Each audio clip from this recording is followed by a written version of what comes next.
Gente, está tudo muito bom, né? Acho que estamos muito satisfeitos, pelo menos de nossa parte aqui da comissão, mas temos que encerrar, né? Mas eu acho que o resultado foi muito bom e a gente gostaria de encerrar passando até a palavra para o plenário, né? Mas antes disso a gente queria colocar assim, algumas questões que pudessem até balizar essas falas de todo mundo para que as diretrizes, as sugestões, tudo que pudesse sair daqui, ela pudesse contemplar uma proposta, um tipo de proposta que a gente está fazendo para ter continuidade ao evento. Porque eu acho que não tem dúvida, né, que foi muito positivo, foi muito rico. Recebemos muitos retornos aí dos colegas, os trabalhos foram muito bons, mostram assim, que nós precisamos mesmo retomar esse campo aí de discussão dentro dos cursos de arquitetura. Pode passar.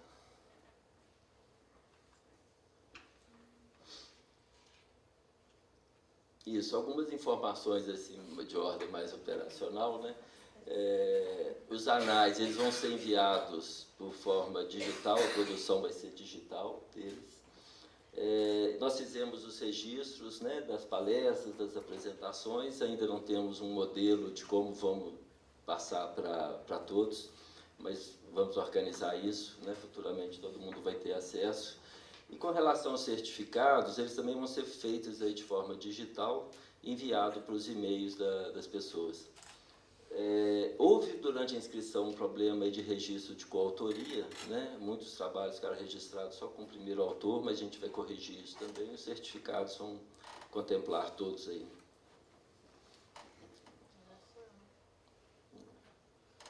Tem um vídeo aqui, ó. Quantas caixinhas esse cara pôs na casa dele? Ó, sai fora. Então, a ideia seria a gente, daqui a 2 anos, nos reunimos novamente para, no quarto ENEA, em 2019, né? E aí a gente propõe assim que o tema geral seja a formação docente. Então, a ideia é que seja esse quarto ENEA contemple não só a questão do próprio encontro, né, do evento, vamos dizer, mais acadêmico, mas também que tenha também oficinas e cursos de curta duração para professores e estudantes. Eu sei que é um desafio muito grande para a próxima sede desse evento. Essa proposta da formação docente, eu acho que ficou muito claro assim, durante as exposições que ela é muito evidente nesse campo, né? Nós temos experiências riquíssimas, temos escolas aí que estão em diversos níveis aí de proposições, de elaborações, e eu acho que isso aí viria, né, reforçar esse campo que a gente precisa construir dentro dos cursos de arquitetura. Então, fica aí como uma sugestão inicial, né, para depois vocês complementarem, né? Com relação... está em aberto também a questão da continuidade aí do evento, da localização dele, que eu acho que continuidade ela vai existir de uma forma ou de outra, né? Eu acho que foi muito convincente a nossa discussão.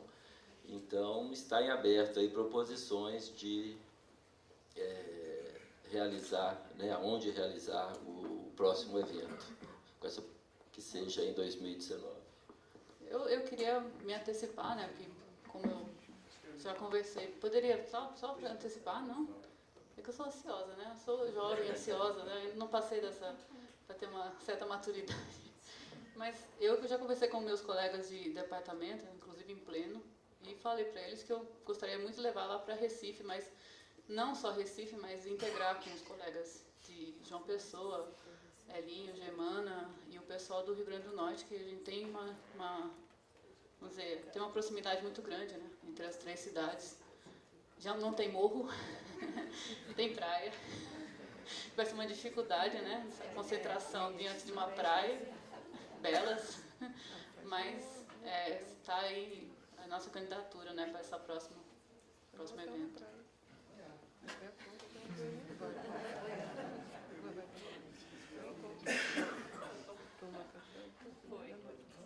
Aí o formato desse próximo evento era, a gente propõe também manter a ideia, ficou junto, né? Manter as apresentações sequenciais de trabalho, sem sessões paralelas, né? Para que todos tenham a oportunidade de ouvir e discutir todas as apresentações, como foi aqui, né? Condensar, acho que isso foi muito profícuo, né? Para todo mundo. Manter também os pôsteres e mais com a proposta de incrementar a discussão dos trabalhos expostos em pôsteres. Porque diante desse formato a gente não consegue contemplar todos e a diversidade, a riqueza dos trabalhos apresentados, né, para a seleção. Aí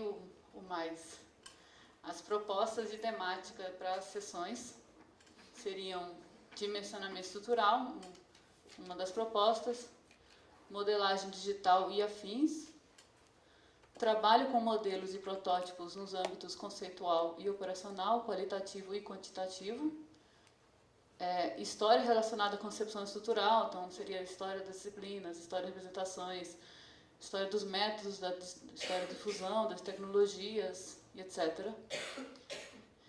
O canteiro experimental, né?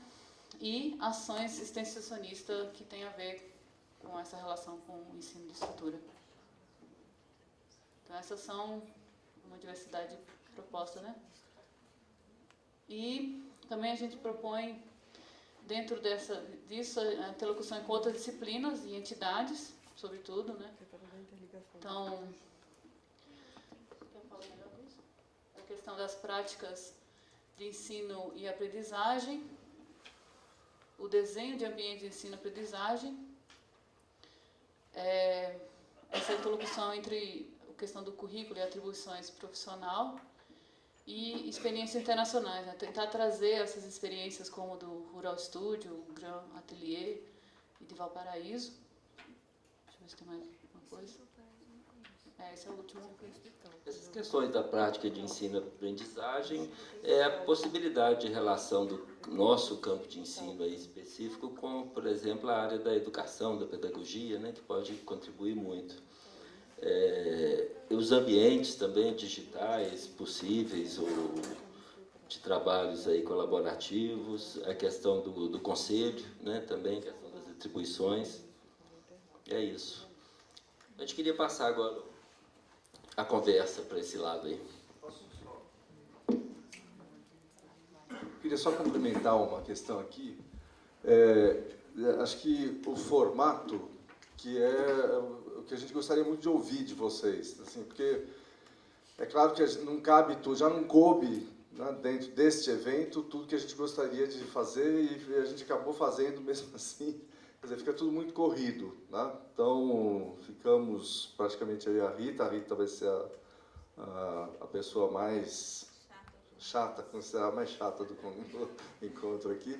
Mas, assim, é muito difícil mesmo controlar o tempo para que as coisas deem tempo de acontecer. Então, acho que assim, o formato, realmente, a gente precisa trocar uma ideia, quer saber de vocês, inclusive, o que é que a gente pode imaginar para isso. Acho que, primeira coisa, a periodicidade, né? Se realmente a gente pensa isso para daqui 2 anos, se é factível, se seria mais sensato pensarmos isso para 3 anos, enfim, coisas do gênero. E na questão do formato, né, também imaginarmos o seguinte, assim, se tiver submissão de artigos, de trabalhos, né, a gente tem uma dinâmica, percebo que é uma equação difícil de montar. Para poder fazer caber, né, dos 100 e poucos trabalhos, né, que foram os resumos que foram submetidos, dos 70 e poucos que foram escolhidos, né, depois do retorno que a gente teve de 60 e tantos, escolher 24 trabalhos, né, a gente espremeu o tempo para tentar escolher 30, conseguimos escolher 28. Né, e aí não vieram, acho que 2, né? Um só.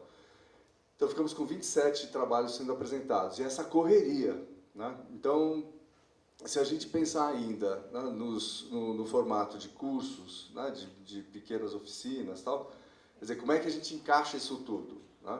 E ainda querendo que todo mundo veja tudo. Então, Pois é, o tempo que isso tudo vai levar, se são 2 dias, 3 dias, 4 dias, uma semana, aí começa a complicar a vida, né? Então, a gente queria conversar com vocês a respeito disso, e aí, assim, acho que até cogitar, né, a possibilidade de ser um evento efetivamente voltado para a formação, exclusivamente. Né? Então, não tem submissão de artigo. Então, aquelas temáticas, elas se transformariam em temáticas de cursos de curta duração. Então, as pessoas se inscreveriam no evento, né, para temáticas específicas e para fazer cursos com pessoas que estão trabalhando, né, com essas temáticas. Então, assim, mas eu queria fazer 2 cursos, eu não consigo fazer... Não, então traz mais um lá da sua, da sua instituição, né, da sua escola. Venham 2, um faz um, o outro faz o outro, para a gente potencializar também essa concentração, né, de gente aqui. A Mel pediu para esclarecer essa história dos gambás, é que assim, o gambá só aguenta o cheiro de outro gambá. Então, quando a gente junta todos os gambás, né, assim, a gente é fedido, né? Nas nossas escolas, ninguém gosta muito, né, de quem fica falando tecnologia, de canteiro de obras, de canteiro experimental, essas coisas. Né? Então, assim, quando todos esses fedidos se ajuntam, né, são eles que se aguentam aqui. Então, a oportunidade de juntar, foi o Silvio Podestá que contou essa piadinha. Quando todos esses gambás se ajuntam, então a gente tem que aproveitar a oportunidade. Então, se a gente aderir outros, né, também a gente potencializa o próprio encontro. Então, era um pouco essa concepção aqui que a gente... Né?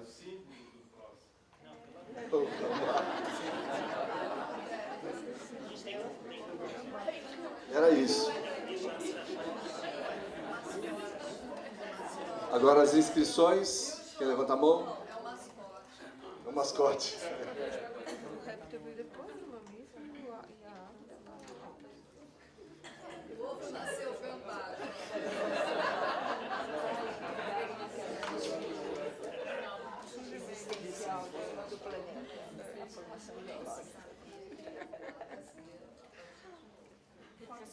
É Isabela.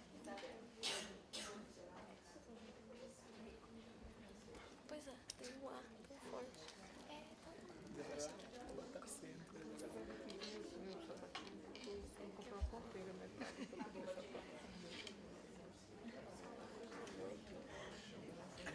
Eu posso falar sem microfone.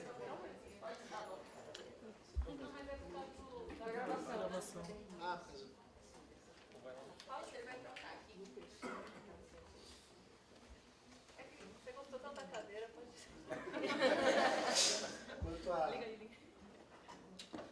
Quanto à periodicidade, como é em Recife, podia ser uns 6 meses, mais ou menos. Vai na boa. Eu também acho que devia concentrar na história da formação.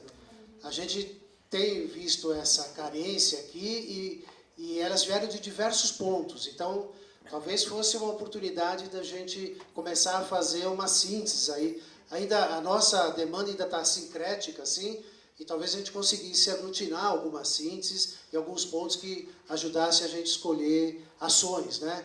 E desse ponto de vista da formação, a gente estava conversando hoje no café, era muito bacana que a gente fosse gestando uma ideia da gente formar alguns grupos aqui que pudessem fazer intervenções organizadas nas escolas.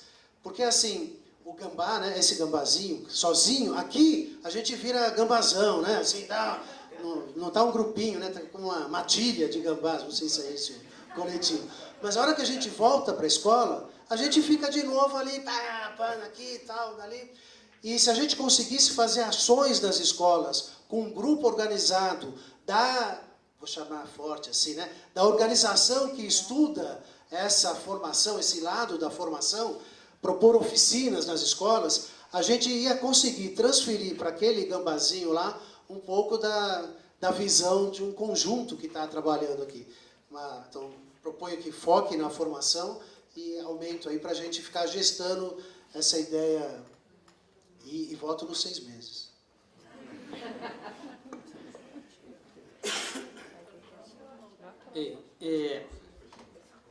Primeiro, assim, queria parabenizar todo mundo. Acho que o evento foi super bacana.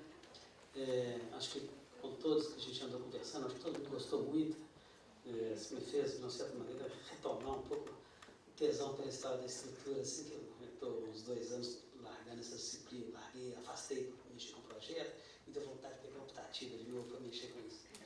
Mas, umas coisas que eu observei, algumas apareceram nessa história das propostas temáticas e depois naquelas intercâmbios ali e tal.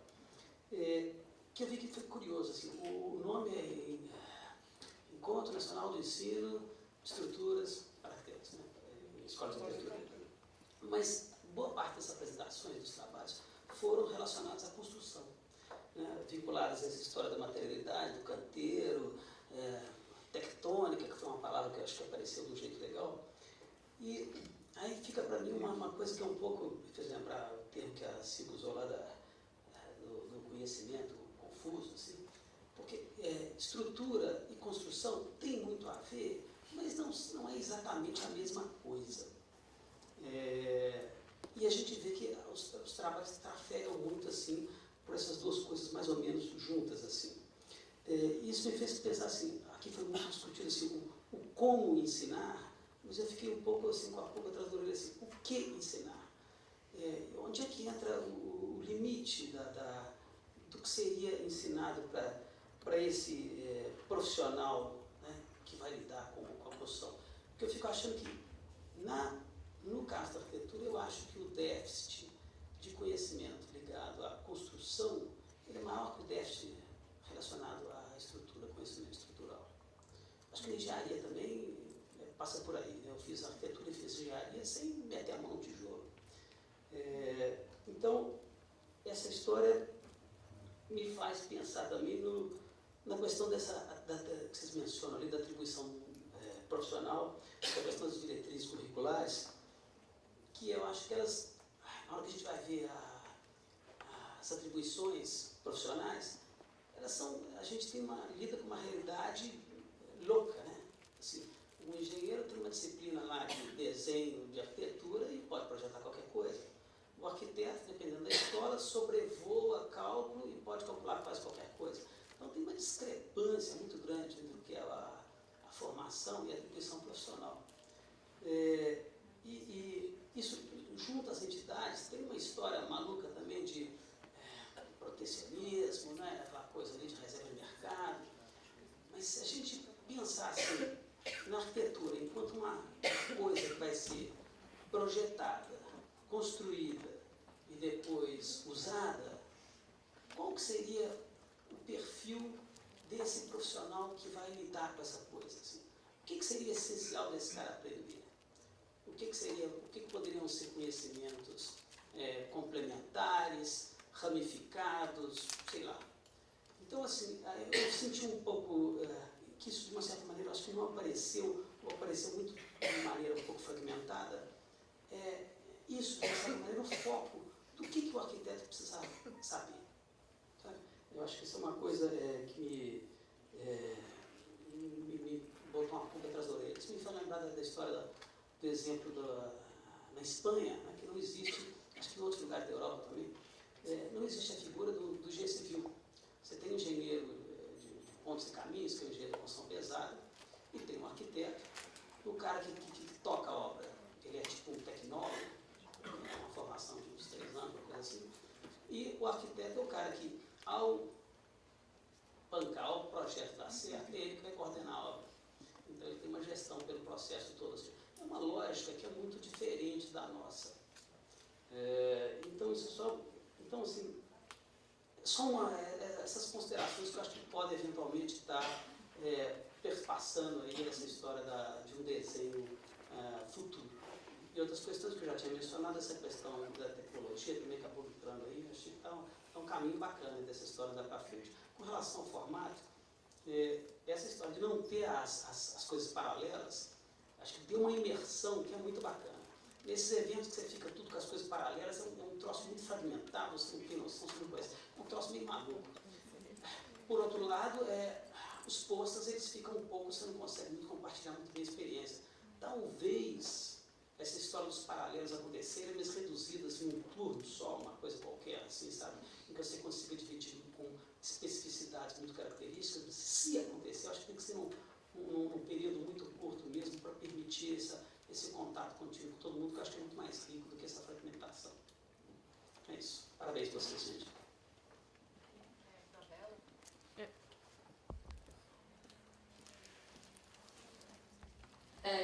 Eu sou a Isabela, eu sou graduanda de arquitetura na Escola de Arquitetura da UFMG. Eu não sei se é de relevância para pensar para o próximo encontro, mas a visão de nós como estudantes da graduação e que, queira ou não queira, é importante também uma visão, porque junta muito professor e etc. e ter a visão dos estudantes. São, acho que, demandas que podem ser pensadas para o próximo congresso, se realmente vai ser muito mais focado para a classe docente ou se seria interessante ter maior participação dos discentes. E eu achei interessante falar de ter oficinas de aprendizado e de oficinas trabalhando a parte de estruturas, porque eu tive colegas lá na Escola de Arquitetura que estavam pensando que aqui seria uma coisa assim, será que lá eu vou aprender mais estrutura do que o que eu aprendo na faculdade? E aí, no caso, não era isso, estava rolando uma confusão. E isso seria muito legal para a gente, nós, discentes, e independente que a gente tem um fator assim, de distância, custo, que normalmente faculdade não custeia igual para professor e essas coisas, mas se for... Não, é porque é mais fácil ter um auxílio do que nós, estudantes, ter auxílio para ir nesses encontros. Pelo menos eu digo isso em relação lá a nós na faculdade, para conseguir auxílio para ir nessas coisas é um pouco mais difícil. Se for o intuito disso, se pode ter uma maior divulgação para os alunos, porque nós que estamos aqui, pelo menos nós da UFMG, a gente ficou sabendo através dos professores que viriam, que participariam, e eu vi que a maioria dos estudantes, eu acho, né, ou todos, é da UFOP ou da UFMG, então é porque realmente da organização e a gente ficou sabendo. Se poderia ter uma bona aí na inscrição para nós estudantes e incentivar essa maior participação. Antes de passar, só queria colocar que a gente tentou divulgar de alguma forma. Então, acho que até da parte de vocês, também das próprias organizações estudantis, porque a gente pediu para as coordenações encaminharem os convites, porque a gente não teria acesso a todas as organizações. Foi muito difícil conseguir esse acesso. Então, a gente já está pedindo o apoio de vocês para ajudar a divulgar, tá bom? Não, é meu.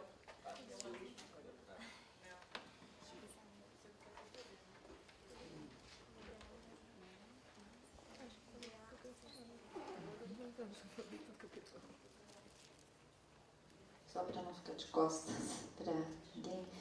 Então, veja bem, primeiro, lógico, mil cumprimentos à comissão organizadora e a todos, né, que participaram, que vieram.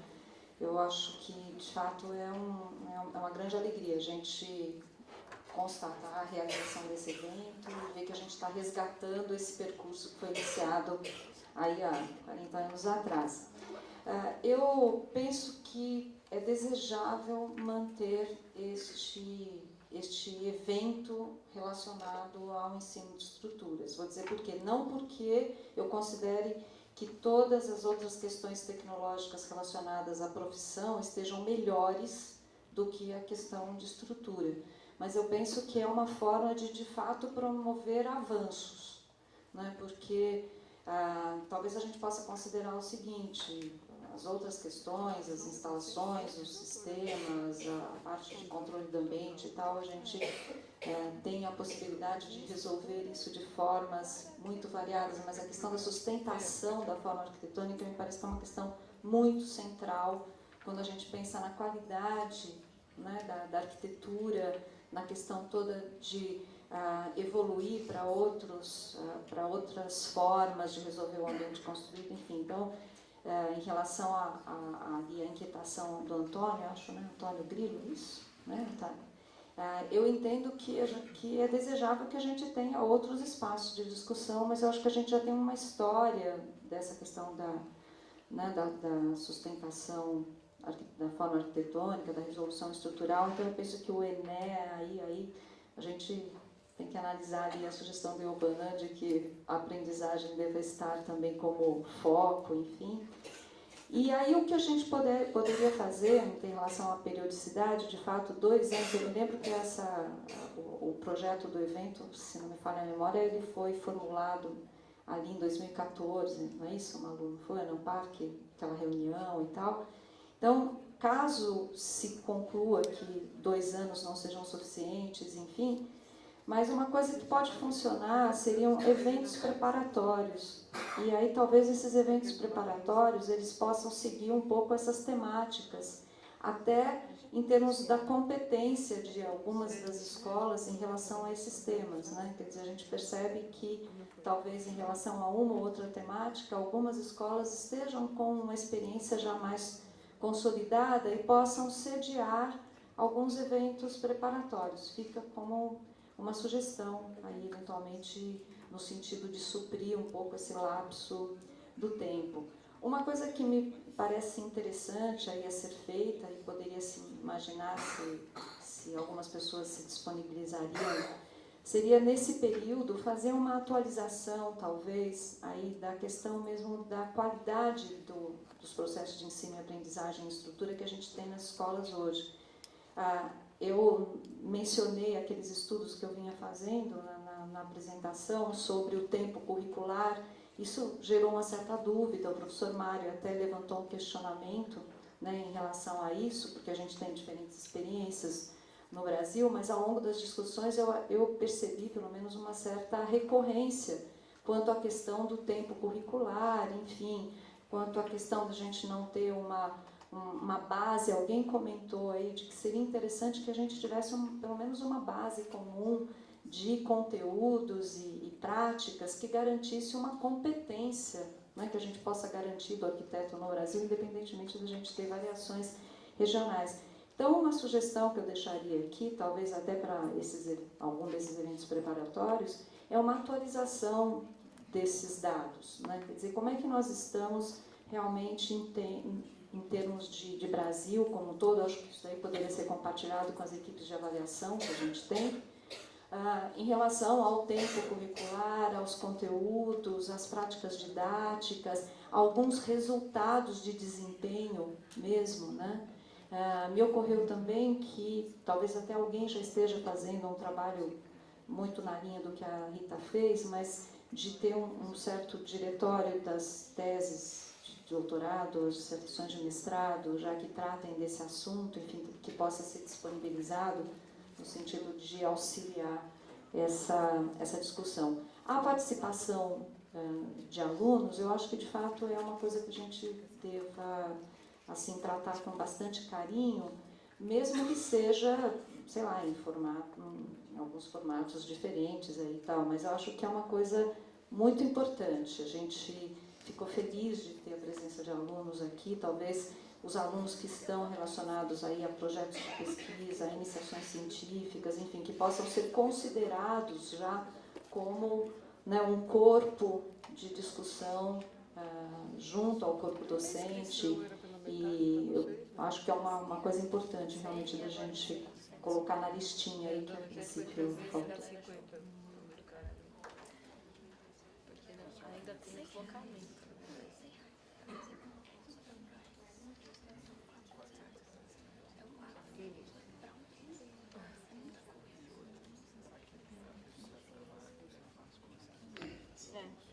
Boa noite, pessoal, novamente. Meu nome é Hernani, eu sou professor de estrutura metálica da Escola Menino do curso de arquitetura. E eu gostaria de fazer uma sugestão, Clécio e Amira, por completo, e gostaria inicialmente de parabenizá-los pelo brilhante evento. Eu achei que foi fantástico, vocês conseguiram atingir o objetivo de vocês, foi muito bem organizado e tudo ocorreu uma maravilha, na minha opinião. Só que eu gostaria de levantar a questão da temática, porque eu ainda insisto que o arquiteto, ele acha que ele pode sair projetando de qualquer forma, embora não exista limite para a criatividade do projetista na atual conjuntura de softwares que nós temos disponível na mão.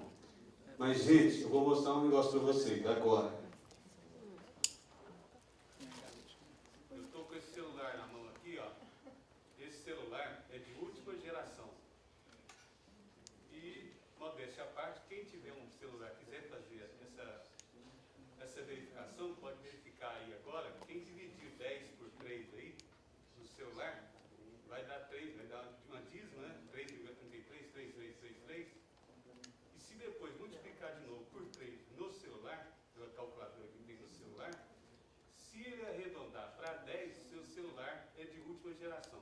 Se não arredondar, se der 9,9999, ele não é um celular confiável e não é de última geração. Isso é uma maneira de vocês verificarem se o software de vocês está adequado. Então, a minha questão em relação a isso, a questão do software, a confiança que a gente pode ter do software atualmente. Todo mundo acha que pode confiar no software e não pode. Então, gente, a minha proposta da temática aí é que se tem um outro item aí relacionado ao canteiro experimental, não só de obras, mas o canteiro experimental de laboratório, de projeto para o arquiteto, na minha opinião. Fica aí essa sugestão da comissão. Parabéns novamente. Obrigado.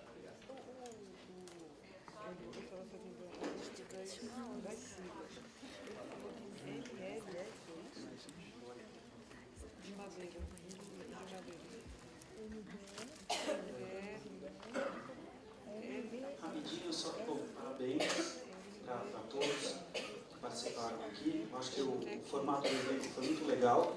Eu não faria, sim, opiniões, eu não faria sessões temáticas paralelas, eu continuaria no foco de fazer tudo. Eu não abriria a mão dos artigos. Eu acho que os artigos eles são importantes porque, no final das contas, é o que fica registrado.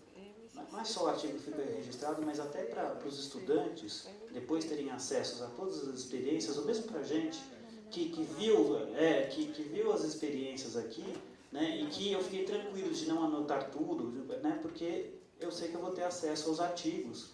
Por mais que eles não sejam assim, quer dizer, alguns foram escritos, o meu foi escrito muito em cima da hora, enfim, mas está lá, está registrado, né, e vai ficar, e no conjunto dos quantos? 30, 28 artigos, não sei, não mais, né? Não, de artigos mesmo.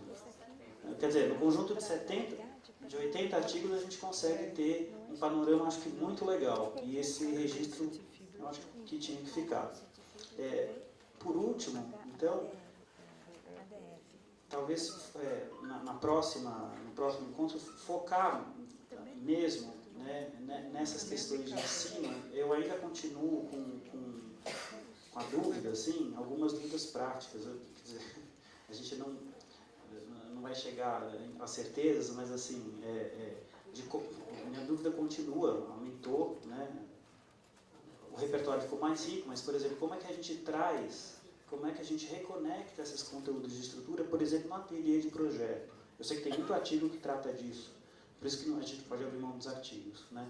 Mas, enfim, essa é uma das questões. Outra, cálculo, será que vale a pena suprimir? Né? Porque tem muita gente querendo suprimir. Eu vim com a certeza que devesse ser suprimido e agora eu não tenho mais essa certeza. Né? Então, assim, então, você vê que já mudou. Né? Enfim, eu acho que essas questões é que não poderia deixar de ter esse caráter e realmente, como a Mel disse, não desfocar da questão da estrutura, apesar da questão da construção, dos outros sistemas serem importantes, como você disse, tem outros espaços para isso, né?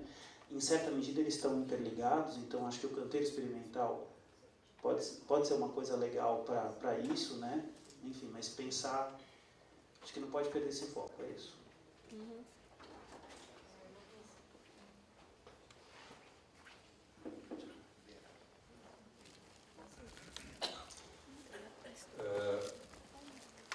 Eu vi aqui muitas coisas interessantes, legais e que estimulam a gente a pensar. O que o Grilo falou, eu achei muito legal. O que é então? Era de canteiro? Que reunião era essa? cálculo estrutural. Quer dizer, como também falaram aqui, a gente vai atrás daquilo que a gente não sabe, não daquilo que a gente sabe. Então, quando a gente tenta escrever um livro, a gente está tentando escrever alguma coisa que a gente não sabe. Né? Se a gente soubesse, não vai escrever.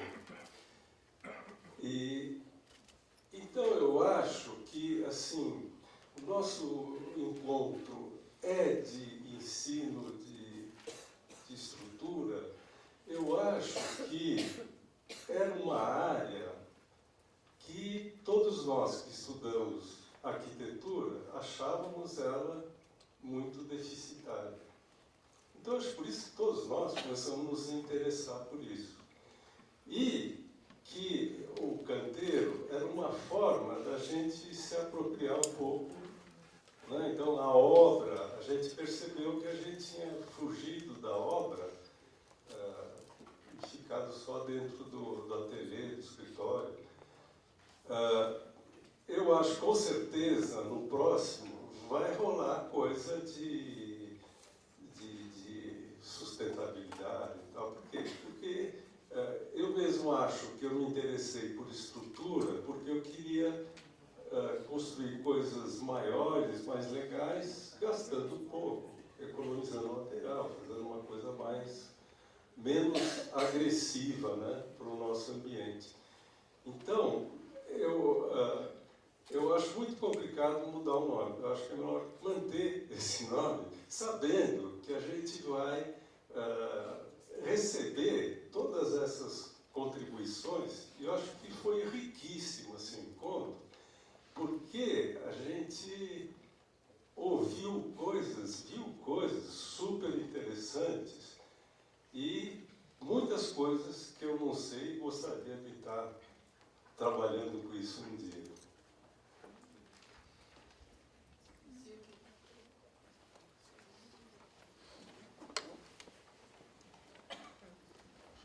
Também queria dar os parabéns para vocês pelo esforço todo. É só uma questão mais prática, assim, pragmática. Se a gente não tiver submissão de artigos, é muito provável que a gente também não consiga liberação e financiamento para ir a um encontro desses. É assim, né? Então, uma sugestão seria a gente até expandir essa sessão pôsteres, como já estava sugerido, manter as sessões, sem sessões paralelas, mas fazer uma seleção mais radical daqueles artigos que vão ser apresentados. Isso pode soar muito antipático, mas eu acho que seria legal se a gente tivesse, de fato, um pouco mais de tempo para também, principalmente, poder debater, não tanto para apresentar, tá? Poderiam continuar até apresentações, sei lá, de 15 minutos, mas ter outros 15 minutos para apresentar. E fazer que seja, então, a metade, ou, sei lá, 10 apresentações, ou 12. Eu acho que, todo mundo sabendo que o formato é esse, também as pessoas vão falar, bom, se o meu negócio, a minha contribuição for escolhido para ser apresentado, é quase uma premiação, né? Uma premiaçãozinha. E, de resto, todo mundo continua fazendo o esforço de uma certa sistematização, aqui um texto obriga, e faça esse registro sistemático, que eu acho que é super importante mesmo. Então, eu não suprimiria nessa nova edição as submissões de papers ou artigos ou comunicações.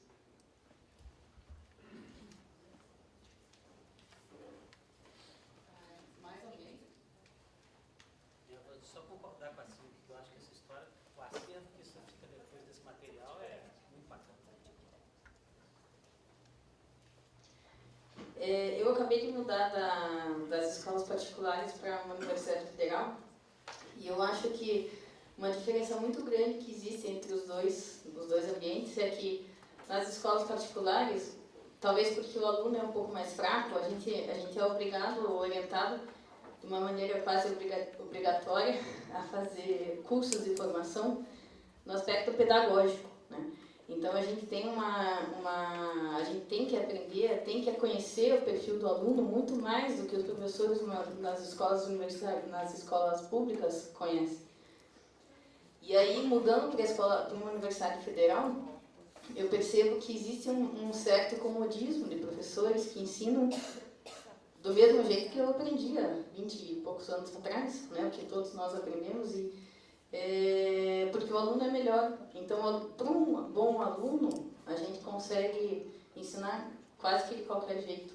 Não é exatamente isso, mas assim, sem uma preocupação com o aspecto pedagógico do ensino. E existem muitas ferramentas hoje que a gente, o Pé sabe muito bem do que eu estou falando.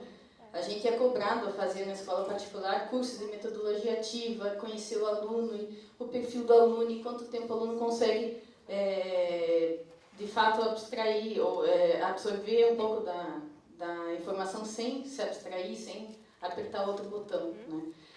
Quando a gente está aqui, numa plateia, assistindo, né, viramos alunos, assistindo qualquer pessoa falar, somos alunos iguais aos nossos, porque a gente tem os mesmos estímulos. A gente tem um estímulo na mão que é fortíssimo, e é muito fácil apertar um botão. E a gente está o tempo todo, né? E qualquer mesa de bar a gente percebe isso.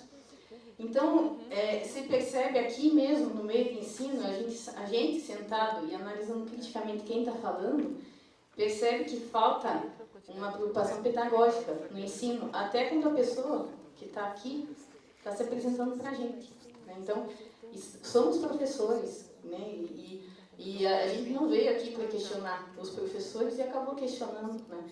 Mas será que essa é uma forma ideal de um professor se apresentar? Se aqui ele se apresenta assim, como será que ele se apresenta para os seus alunos? Então, eu acho assim, a minha sugestão, eu esqueci, desculpe, de parabenizar você, que o evento é maravilhoso. Parabéns. A minha sugestão para todos nós é que nesses 2 anos, 3 anos de intervalo que a gente tem entre os eventos, a gente se preocupe com a nossa formação pessoal como formadores, né, como educadores. E, assim, claro, investir em tudo isso que foi falado é fundamental, em canteiros e modelos, né? Mas talvez falte para todos nós um pouquinho mais essa preocupação e investir em nós mesmos, né? Então, nesse período de 2, 3 anos, uma meta que a gente possa colocar, o que a gente pode melhorar na nossa própria formação. Tá? A gente está pensando muito na formação do outro e não sei se tanto na nossa própria formação.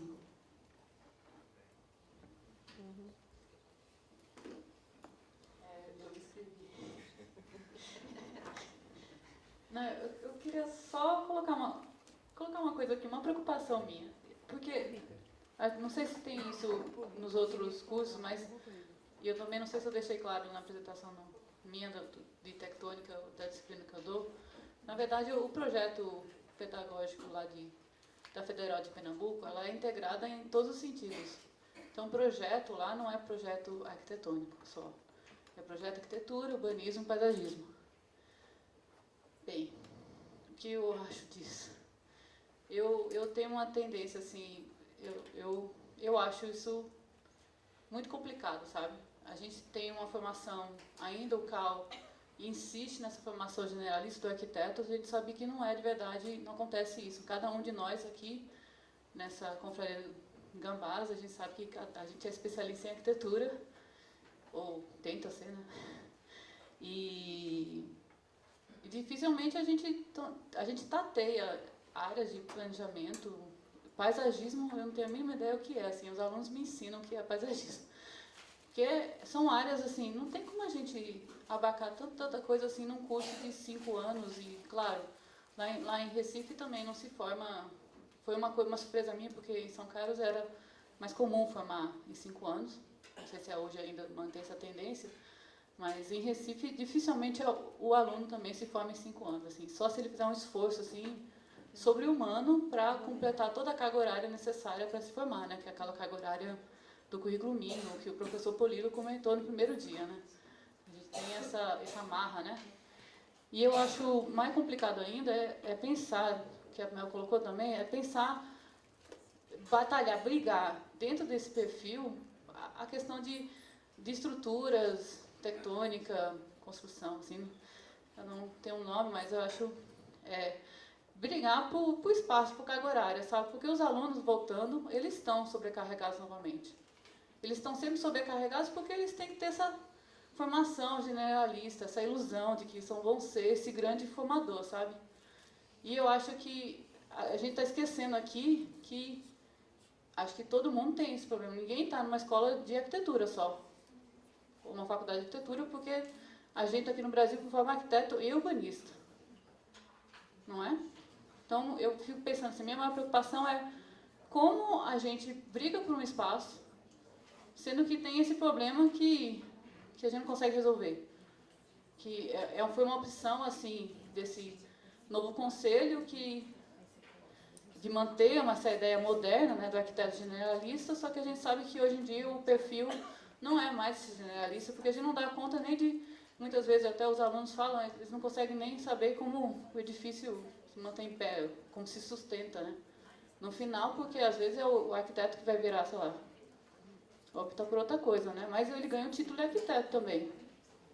Aí, eu não sei, assim, eu às vezes assim, acho que eu sou muito mais nova que todo mundo, assim, tem pouco tempo de docência na universidade, eu aprendi muita coisa, mas eu acho que, por mim, assim, seria uma batalha, assim, eu acho que a gente devia separar as áreas e eu sou muito da coisa eu sou muito cartesiana, a gente separar todas as áreas, assim, fazer como, sei lá, na Holanda, sei lá, você tem o arquiteto, e aí você tem uma formação melhor, assim, dessa parte estrutural, construtiva, com enfoque. Aí a gente começa a entrar num tema, assim, aprofunda essas questões, e a gente começa mesmo a discutir ensino de história, de estrutura em escola de arquitetura, e não em escola de arquitetura e urbanismo. E aí a gente teria uma... Não sei se dá para entender, assim, acho que a gente conseguiria brigar melhor assim, com essa questão, dialogar mais com o professor de projeto mesmo, de arquitetura, planejamento arquitetônico, não sei, assim, eu estou colocando no viés assim, do que seria essa formação docente, lembrando no nosso contexto real, né, mais amplo.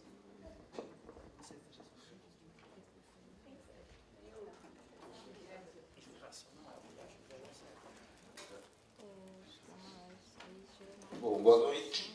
Desculpem. Em relação, apesar que eu sou de São Paulo, que realmente é uma facilidade para ir para qualquer canto do país, tem muitas universidades que são muito ruins de ir, né? Então acho que o artigo, o registro, a divulgação realmente é muito importante. A UFSC acaba colocando o artigo da apresentação e tem o pôster, mas eu fiquei meio que de levar para o pessoal o resultado, que eles têm muita curiosidade também para ver os artigos e poder fazer a contribuição, né, para eles também fazerem a reflexão, que é uma discussão que é nossa, que às vezes não chega para lá porque realmente é difícil ter essa interlocução, né? Apesar que a gente tem duas comunidades persas no Chapecó e UPF, mas também pela distância e pela nosso cotidiano a gente não consegue fazer essa interlocução. Então realmente todo mundo tem curiosidade de saber quais são os modelos pedagógicos. E também entrar numa outra questão também que apareceu na primeira mesa temática, que é a questão dos PPCs, né? Porque ele está estudando realmente uma parte, né? Que seria dentro da arquitetura, o ensino de estrutura. Mas como essa parte está se integrando, as estratégias, né? Que eu acho que é importante, né? Não sei se alguns... Porque eu estou falando um pouco isso porque a gente teve um problema muito sério, porque o nosso primeiro PPC tomou muita porrada por conta do ensino de estrutura. Porque até na contramão, que realmente eu não tive tempo de falar isso na apresentação, foi um PPC que, assim, aumentou a carga horária tecnológica, porque muitas das cargas horárias estavam diluídas nas matérias de projeto ou em alguns nos ateliês integrados. Só que na visão de algumas pessoas isso não é área tecnológica, então faz a conta dar uma... Só que naquele sentido ele ficou completamente desamparado, onde professores também de uma universidade nova, dentro de uma estrutura que é muito diferente das particulares. Se for ver muitas particulares, pelo menos as que eu dei aula em 4, 5, toda a estrutura do ensino de estrutura é igualzinho, né? Parece que até foi o mesmo consultor que fez para passar pela avaliação do MEC sem nenhum problema. E no caso da UFSC, que era um pouco diferente, realmente a gente sofreu sérias críticas e não tinha também a quem recorrer. Então, realmente, essa questão, acho que do currículo, até em relação eu diria, não só apenas ao CAL e o IAB não, mas ao MEC, algumas outras coisas importantes também colocando na discussão, porque realmente às vezes eu sinto que existe uma tendência de padronização no modelo do currículo de arquitetura, assim, não vou dizer todos, mas de 80%, 70%, e como fazer para realmente não ficar um modelo que seria um modelo engessado e também permitir que existam diversidades nesse modelo também pedagógico. Eu acho importante, que é uma discussão que, na época, até a gente conseguiu o verbo e conseguimos levar algumas faculdades para o pessoal fazer essa discussão lá dentro do curso, né? Aí, parabenizar vocês também pela organização. Você foi corrido, às vezes a ansiedade também de muitos que, por conta de problemas burocráticos, aqui a gente enchia vocês de e-mail, Facebook, né? Não tem Facebook, mas imagino que deve ter acontecido isso, mas que é desgastante, mas e pedir desculpas caso a gente também não conseguimos controlar a nossa ansiedade, tá? Obrigado.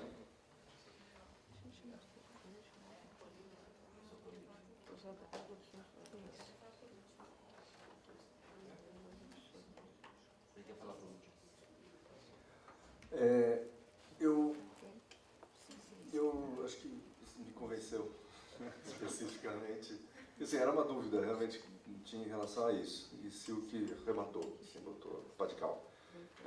Porque realmente a gente mesmo fica submetido a isso, né? Não, pois é que de qualquer forma eu acho que talvez seja possível a gente estudar um jeito de ir acomodando, né? Ao invés da figura das palestras, né, a gente faz isso, transforma isso nos cursos de curta duração, enfim. Aí começa, ou mesa redonda, enfim. É que a gente quis pôr tudo, né? Nesse aqui foi uma sanha, assim, de tentar fazer caber tudo. Então eu acho que a gente podia meio que ir conduzindo, né, para nessa direção, né? Realmente manter o formato submissão de artigos, né? E conciliar isso com os cursos de curta duração. Pode ser? Uma outra questão que eu acho que é importante, assim, quando a gente fala em interlocução, a gente está pensando em gente de fora, não só do grupo aqui, de fora, inclusive dos próprios cursos, né, das próprias escolas de arquitetura. Então, quando a gente fala, por exemplo, põe aquele slide das interlocuções, Malu, por favor. Ver pessoas aqui que tratam, né, com profundidade, né, da questão de ensino e aprendizagem, com abordagens que nos sejam simpáticas. Vai pegar um cara tradicionalista daqueles, né, que tem, não, tem que ser uma coisa didática, ponto. Acho que tem que ter uma abordagem didática, uma abordagem pedagógica, né, conciliada aqui com as nossas expectativas, né? A mesma coisa, né, com relação a currículo e atribuição profissional. Quer dizer, eu acho que a gente não pode contar com o CAL de forma alguma. Assim, até você diz assim, o CAL, essa novo... Não, o CAL está preocupado em regular o exercício profissional. Eu, como conselheiro suplente, né, no CAL, participar de um julgamento, né, de profissionais, de colegas arquitetos, que, assim, com advogado presente, oitiva, não sei o quê, aquela coisa, está preocupado com isso. Assim, o que se ensina, tem diretoria lá de ensino. Eu não sei, o CAL São Paulo, esquece. O CAL de Minas, a questão aqui de vocês, de mineiros. Eu não conheço, eu não sei o que é o CAL BR, né, que isso que a gente estava conversando. Mas, de qualquer forma, acho que assim, é um interlocutor sem dúvida, né? Assim como a própria ABEA. O Fernando estava aí, enfim, a gente... Fernando é uma pessoa fantástica. Estabelecer essas interlocuções. Acho que assim, a gente não pode contar, não necessariamente com a entidade, né, para defender aspectos do que a gente está defendendo aqui, mas acho que a gente tem que manter essa interlocução. E a coisa das experiências internacionais foi o que ocorreu para a gente de prima, assim, né, por conta das temáticas que rolaram aqui, ou das discussões que rolaram aqui, a questão do Hans Atelier, né, de Grenoble, o Rural Studio, nos Estados Unidos, e a Católica de Valparaíso, né, que também tem essa interlocução entre a ação de formação e a extensão. aquela coisa, Valparaíso cai, né, diversas vezes, e os estudantes trabalham na reconstrução da cidade, né, por conta de terremoto, de tsunami e de incêndio. Às vezes os três juntos, segundo eles lá. Então, parece, para a gente, pode ser uma interlocução interessante, né, para a gente fazer nesse contexto aqui do que a gente está chamando de interlocução. Agora, com relação ao que a Mel está colocando, dos grupos, né, da gente ter alguns grupos de trabalho, acho que sim, tem que ver o fôlego também, como é que a gente... Que só para fazer isso aqui, se foram, né, diversas situações aqui para a gente conseguir chegar no que temos hoje aqui. Agora, sei lá, tem que ampliar o esforço. Aí a gente contaria realmente com todo mundo aqui, né, porque acho que, sim, acho que seria legal, inclusive, aprofundar como fazer essas interlocuções, né, não só nas temáticas, né, mas também se são essas as interlocuções, se está faltando aqui, aspectos para a gente interlocutar, se é que existe esse termo. Era isso.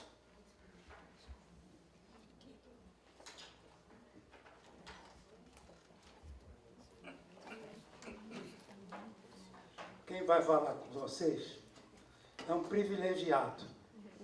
Eu sou aqui o único testemunho ocular da primeira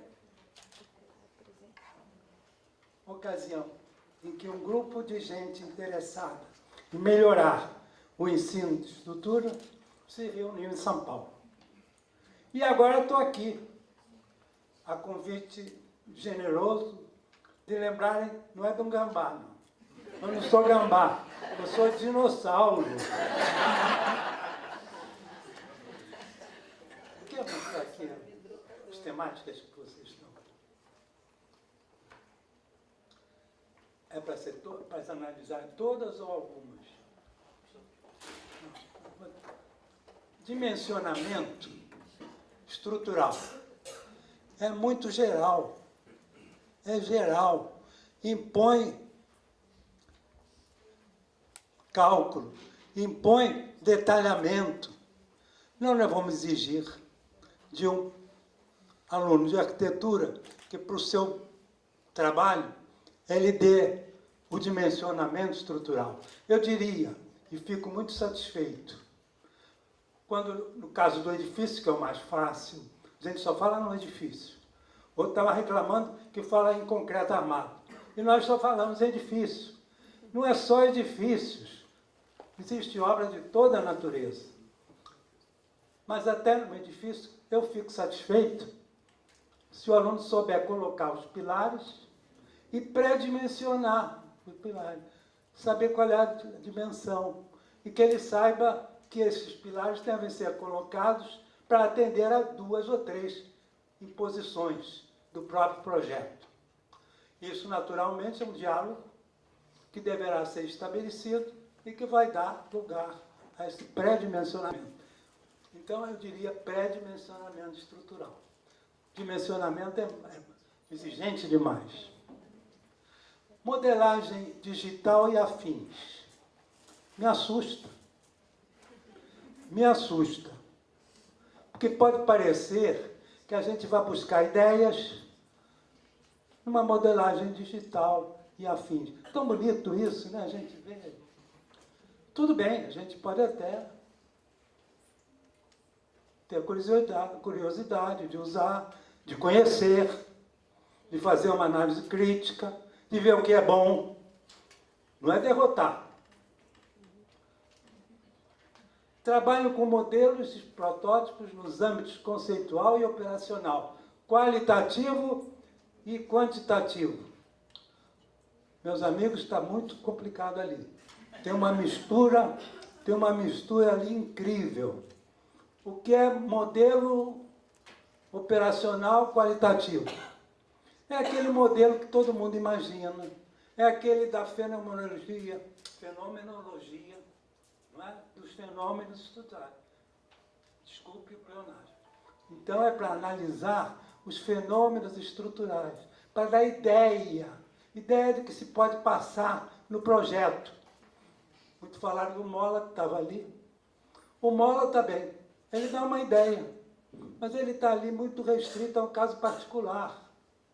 Eu falei isso com o rapaz do Mola, Não estou dizendo pelas costas. Eu falei com ele. Aí ele dá uma ideia. Simplesmente uma ideia, como um modelo. Facilita. Já tem uma ideia. Uma análise qualitativa. Agora, análise quantitativa, aí é que mora o perigo. Quando o modelo não é maquete. Quando se faz um modelo para uma simples laje, em 4 apoios, e a gente quer ver o comportamento dessa laje, a gente tem que lançar a mão do que se chama de semelhança física. Isto é muito complicado, meus amigos. Não é fazer um modelo, a laje lá no protótipo, na obra vai ficar com 10. Quanto que eu faço no modelo? Não é proporcional o tamanho do vão do modelo com o tamanho da obra. É a semelhança física. Eu já vivi isto. Eu tive necessidade de provar o que eu tinha feito numa tese teórica com análise experimental de uma viga, de uma laje sujeita à carga do caminhão da norma brasileira de pontes. É um caminhão hipotético. É um caminhão constituído de seis cargas concentradas.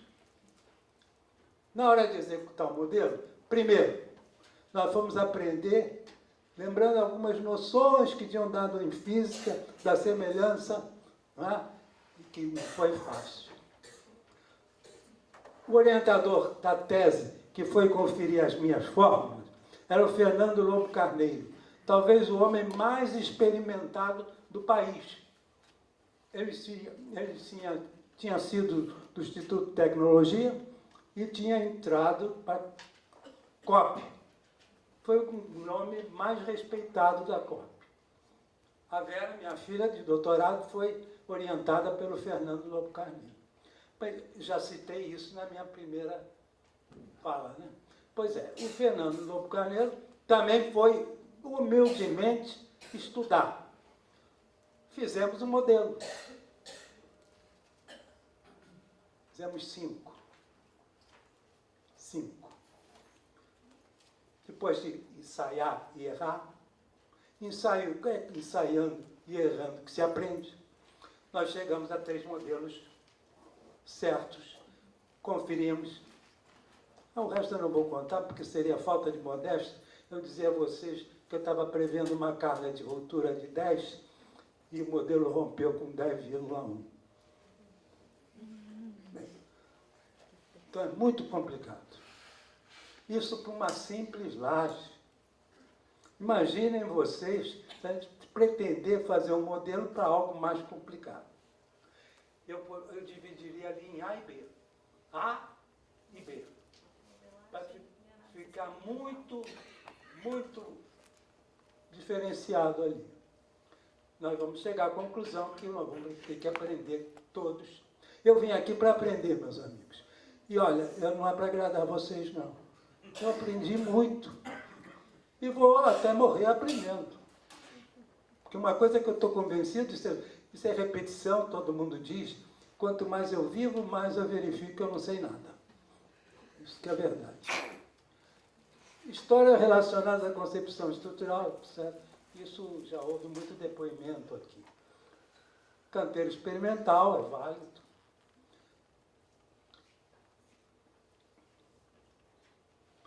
Tem aí coisa para muita contribuição.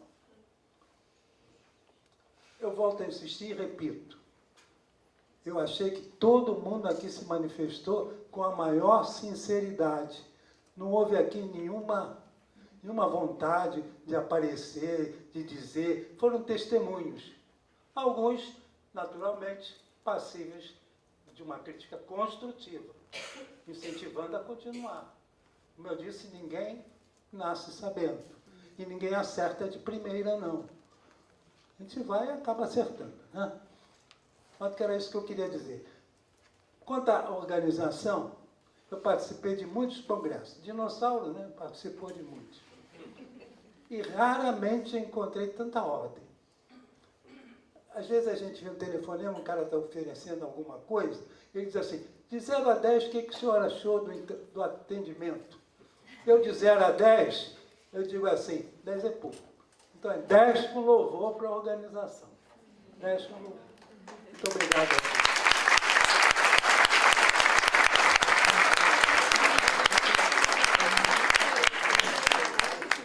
Obrigado a todos, um agradecimento especial ao senhor por estar aqui. Mas eu acho que a gente pode falar com relação ao dimensionamento e ao pré-dimensionamento, que os arquitetos querem entender isso mais, aprofundar e vão chegar nisso com muito cuidado, né? Esse é que é o objetivo nosso. Meu objetivo sempre foi esse, que eles fizessem um pré-dimensionamento. Exato. Não, nós vamos chegar aí com bastante cautela. Detalhar de uma briga, de uma estrutura complicada, aí ele vai fazer o papel do calculador. Ah, outra coisa, uma partezinha. Você falou uma coisa que me preocupou. Você falou assim, isso há 40 anos nós discutimos. Então, há 40 anos nós discutimos esse problema. Engenheiros metidos a falar sobre o curso de arquitetura. Mas eu fui da escola de arquitetura. Eu me dava bem com eles, acabaram escolhendo uma coisa que é uma coisa absurda, né? O engenheiro pode ser o diretor da faculdade de arquitetura. Eu fui. Não pedi para ser, não. Me colocaram lá. Bom, mas naquela ocasião, há uns 40 anos passados, na hora de discutir os currículos, depois da reforma universitária, alguém disse assim, apresentou um trabalho alentado, vamos dividir o curso de arquitetura fazendo o que a engenharia fez. O que a engenharia tinha feito? Ela pegou o curso de engenharia civil, aproveitando a questão da liberdade de escolha de disciplinas optativas, engessou essa liberdade. Como? Quinto ano, ou é de estruturas, ou é de construção civil propriamente dita, ou é de obras hidráulicas, entendeu? Ou é de economia, e outra de estradas. Isso foi depois. Veja só, que era na engenharia civil, eles dividiram depois em engenharia civil, curso civil propriamente dito, e mecânica de solos. Mas vamos fazer a mesma coisa que a engenharia fez? Vamos fazer aqui também? Vamos fazer arquiteto, que você chamou de generalista. Arquiteto especializado nisso. Arquiteto em planejamento hospitalar. E foi por aí afora. Então teve um que disse assim, olha, esse generalista é o fantasista. Ele não vingou, ficou um currículo só. Eu tenho alguma coisa a sugerir? Não. Eu só diria o seguinte, muito cuidado quando vocês enfrentarem esse problema. Senão você vai incorrer naquela história de engessar currículos de arquitetura, que eu não acho bom. Mas isso é com vocês.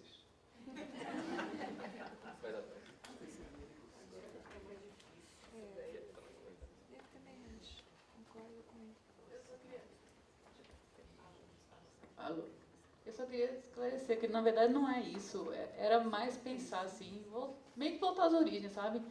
O arquiteto se originou arquiteto. Ligado, assim, à construção, ligado à ciência da arquitetura, assim, do edifício, né? Dos edifícios em gerais. Não só, mas também belas obras e artes também. E eu não imaginei isso, eu pensei dividir como era, por exemplo, o arquiteto, a pessoa que quiser fazer planejamento urbano vai virar um planejador urbano. A outra pessoa que quiser virar paisagista vai fazer um curso de paisagismo. Se quiser fazer arquitetura interiores, vai fazer um curso de arquitetura interiores. Já tem mais ou menos isso, mas meio mesclado, assim. Só que eu acho que a gente anda muito... desculpa dizer isso, mas...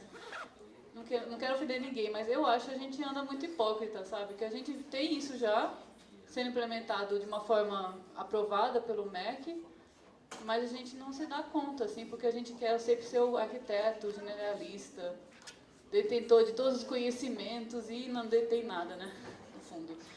Pelo menos essa é uma minha preocupação muito grande minha.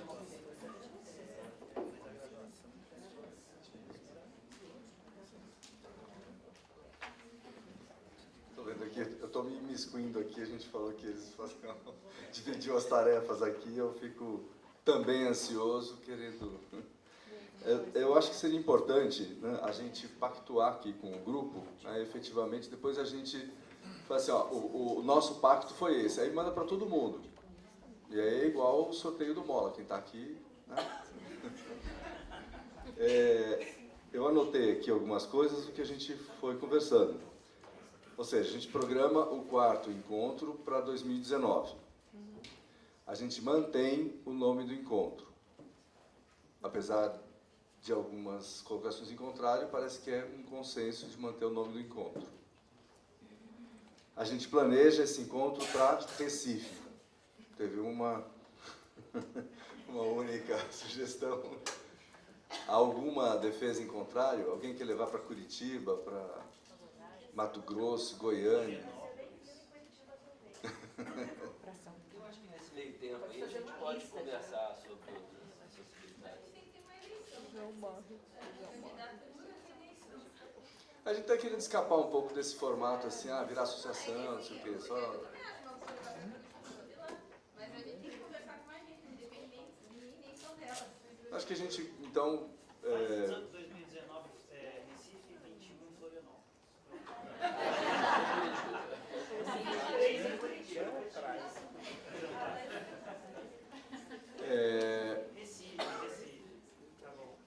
A gente vai manter o formato submissão de artigos, né, pelas razões que já foram explicitadas aqui, e a gente equaciona, né, o objetivo formação docente, que eu estou também tomando aqui como consenso, compatibilizar o tempo, né, de apresentação de artigos com os pôsteres e com os cursos de curta duração, né, tentando, com isso, equacionar também a própria temática que a gente está colocando para o encontro em geral.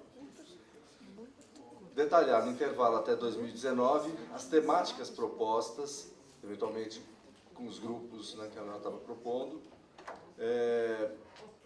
e aí dentro das temáticas, inclusive os dados, as informações, né, sobre os cursos, como você estava colocando, dessas temáticas que, de uma certa forma, a gente não inventou, a gente extraiu das discussões que saíram aqui do 3º encontro. E, por fim, detalhar e construir as interlocuções propostas.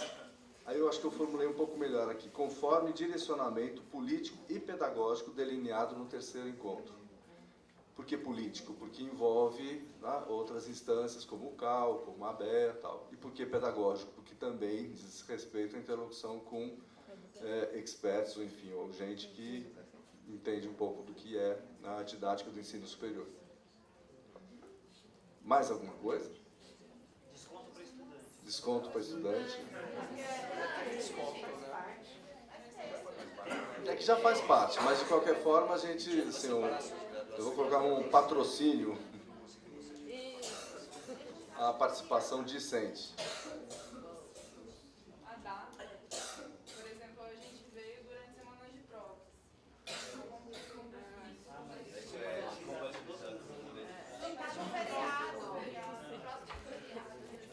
Porque feriado fica caro. As datas da cidade. Um minutinho só, gente. Só um minuto. Dessa vez quase coincidiu com Enambu. E como tem alguns de nós esquizofrênicos, assim, que vão em Enamburi também,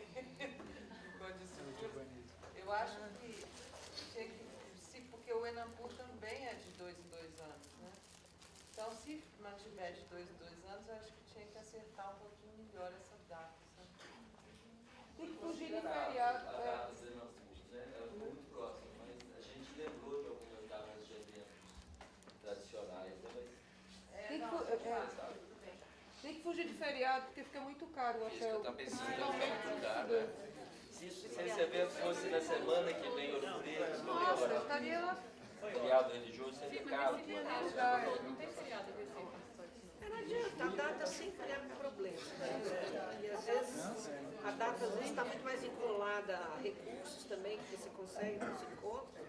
Eu acho que as questões que o João colocou resumem bem aí a discussão, que as poucas falas que foram feitas, né? Acho que eles se apresentam bem, o que a Assembleia veio discutindo, né? Olha, eu acho que a gente pode partir para o encerramento, parabenizando todos, principalmente os que aqui estiveram, né, contribuindo com seus trabalhos. Muito obrigado. Um agradecimento especial aos nossos palestrantes, né, conferencistas, aos estudantes, né, a gente inseriu, de certa forma, os estudantes na programação, abrindo para algumas palestras mais próximas assim, do almoço, né, e foi muito legal ver o auditório bem mais cheio. Agradecimento ao Márcio Mola, né, que deu uma emoção aí no sorteio, foi um trabalho muito bacana. E é isso, eu queria convidar todo mundo, assim, nós vamos fazer uma confraternização lá no Hotel Tófolo, que é do lado da pizzaria do Passo, onde muitos estiveram ontem à noite. E é uma confraternização por adesão. E aí seria interessante que a gente fosse para lá continuar nossas conversas. E no mais, boa noite, agradecer a todos e até Recife.